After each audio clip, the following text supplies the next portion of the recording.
ఓలమ్మ ఓలప్ప Tollywood betting స్కామ్కి మించిపోయిన బాలీవుడ్ బెట్టింగ్ స్కామ్ ఒకటి కాదు రెండు కాదు అక్షరాల 17,000 కోట్లు దోచుకెళ్ళిపోయారు. జస్ట్ 2 days అవుతుంది. చూస్తున్నాం కదా, టైమ్స్ ఆఫ్ ఇండియా, ఎకనామిక్, మొత్తం న్యూస్ ఛానళ్ళని మారుమోగిపోతున్నాయి న్యూస్.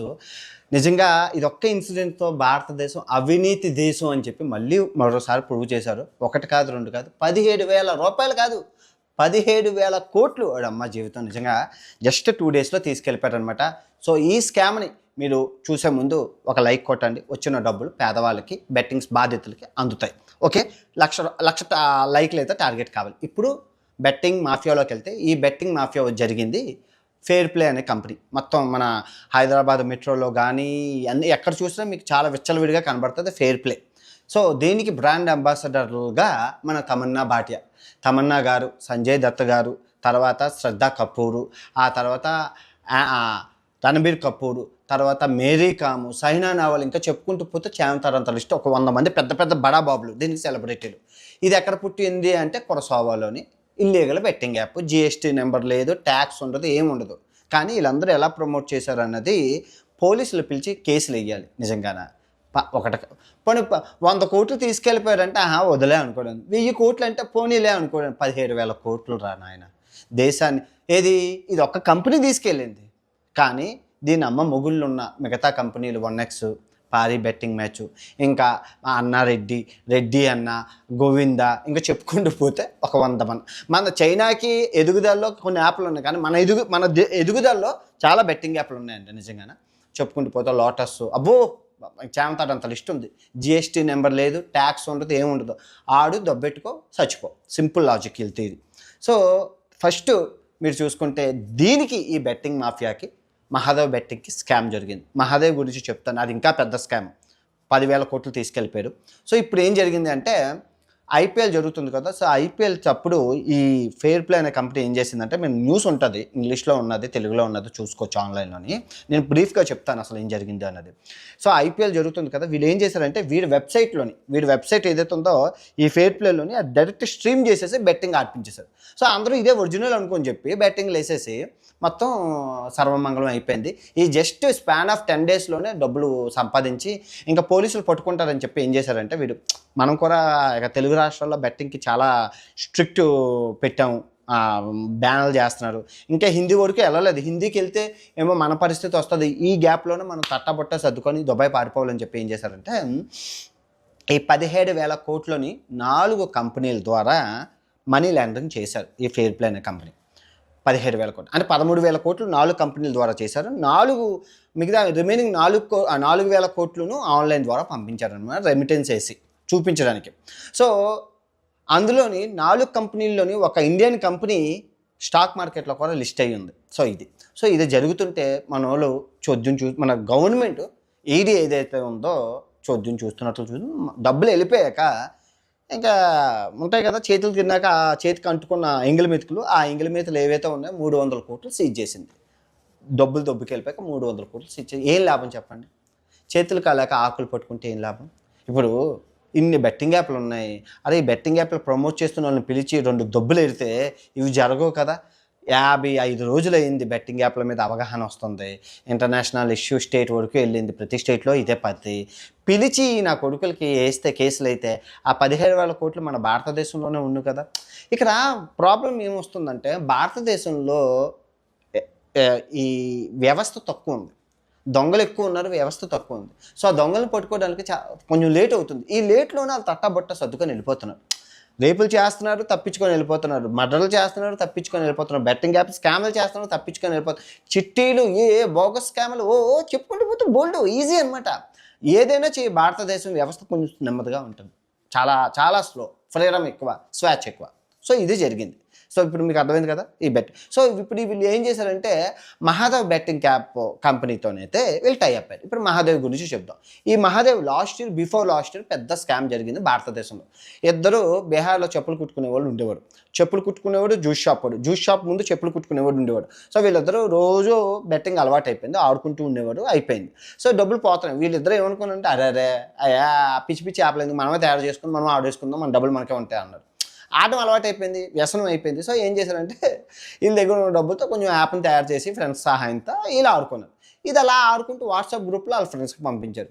ఆల్గోరిథం అలాంటిది, డబ్బులు వస్తున్నాయి. అబ్బాయి ఇదేదో బాగుందని ఊళ్ళో అందరికి పంపించారు, ఇదేదో బాగుందని రాష్ట్రంలో, తర్వాత స్టేట్ మొత్తం ఇండియా అంతా పెట్టారు. సో దీనికి ప్రమోషన్స్కి ఈ తమన్నా, సోను సోదు పెద్ద పెద్ద బడా స్టార్లను పెట్టారు. వన్స్ ఏ కరియాపాకు బ్రాండ్కైనా పెద్ద స్టార్లు పెట్టేసరికి జనం ఈజీగా నమ్ముతారు. ఆడారు, కోట్లలో ఆదాయం వచ్చేసింది. దిల్కుష్ ఒక 20 వేల కోట్లు 10,000 కోట్లు దందా నడిచింది. దగ్గర ఒక 10,000 కోట్ల ఆస్తి కూరబెట్టుకొని దుబాయ్ పారిపోయారు. అంత జరిగింది. ఈ లోపల్లో ఈ పోలీసుల్ని, జిల్లా ఎమ్మెల్యేలని, ఎంపీలని హ్యాండిల్ చేసుకుంటూ డబ్బు దేశాన్ని తరలించి దాటి దుబాయ్ వెళ్ళిపోయారు. సో మరి గవర్నమెంట్కి ఎలా తెలిసింది బ్రో అంటే, అందులో చెప్పులు కుట్టుకున్నోడికి పెళ్లి జరుగుతుంది. ఎక్కడ దుబాయ్లో డెస్టినేషనల్ వెడ్డింగ్ 200 కోట్లు ఖర్చు పెట్టాడు. చెప్పులు కుట్టుకున్న 200 కోట్లు ఖర్చు పెట్టారు. ఇండియాలో అన్నీ జరుగుతాయి. ఆడు చేసుకుంటుంటే ఆ పెళ్ళికి డ్యాన్స్లు వేయడానికి ఎవరెవరిని పిలిచారు? సల్మాన్ ఖాన్, జాకీ ష్రాఫ్, వీళ్ళందరినీ సెలబ్రిటీలు అందరినీ తీసుకెళ్లారనమాట. అప్పుడు ఈడీకి డౌట్ వచ్చింది. చార్టర్డ్ ఫ్లైట్, బీహార్ నుంచి చార్టర్డ్ ఫ్లైట్లో దుబాయ్లో ఏం కాకుండా వెళ్ళిపోతున్నా, ఎక్కడ డబ్బులు అని చెప్తే ఈడీ అప్పుడు ఆడు 10,000 కోట్లు తీసుకెళ్ళిపోతే 500 కోట్లు రీచ్ చేశారు. ఏం చేస్తా అంతా అయిపోయాక చేతుల కాళ్ళకి ఆకులు పడుకుంటాం. ముందే మనం తప్పు మీద ముందే మనం అటాకింగ్ చెయ్యం. ఆ తప్పు అయిపోయాక అటాకింగ్ చేస్తే ఏం లాభం? మన దేశ సంపద కదా పోతుంది, మన ఆర్థిక వ్యవస్థ కదా కుప్పకూలిపోతుంది. దేశాన్ని అవి ఎందుకు వాడుకుంటున్నారో, ఏ ఉగ్రవాద సంస్థలు వాడుకుంటున్నాయి, ఎవరు వాడుకుంటున్నారు ఎవరికి తెలియదు. ఇప్పుడు ఈ హర్ష సాయే ఉన్నాడు, పరి బెట్టింగ్ మ్యాచ్ చేశాడు. అది ఆ పరి బెట్టింగ్ మ్యాచ్ ఎక్కడ పుట్టింది, లీగలా తెలుసా? లేదు. జిఎస్టీ నెంబర్ కూడా లేదు. ప్రమోట్ చేశారు, డబ్బులు వచ్చాయి. వీడికి 10 కోట్లు వచ్చి వీడు ఎంజాయ్ చేసుకున్నాడు. అందులో జనానికి తెలియకుండా ₹1,00,00,000 దానం చేసేసారు. 9 కోట్లు ఎంజాయ్, హ్యాపీ. సో ఇది బాగుంది వ్యాపారం. ఇదే సోను సోద్ కూడా ఇదే పెద్ద వ్యాపారం. ఇంకా తమన్నా విషయానికి వస్తే, తమన్నా గారు నిజంగా చెప్తున్నాను, నిజంగా ఆ తల్లి దండం మీద పెట్టాలి, స్వర్గంకి వెళ్ళిపోతుంది. ఎన్నో పాపాలు చేసేది. వచ్చిన ప్రతి బెట్టింగ్ యాప్ను ప్రమోట్ చేస్తుంది. ఫేర్ ప్లే ఏంటి, లోటస్ ఏంటి, అబ్బో మేడం గారి లిస్టులో బోల్డ్ ఉన్నాయి. ప్రతిసారి ఈడీ పిలుస్తారు, ఎంక్వైరీ చేస్తారు, ఆయన సిగ్గు లేకుండా ప్రమోట్ చేస్తుంది.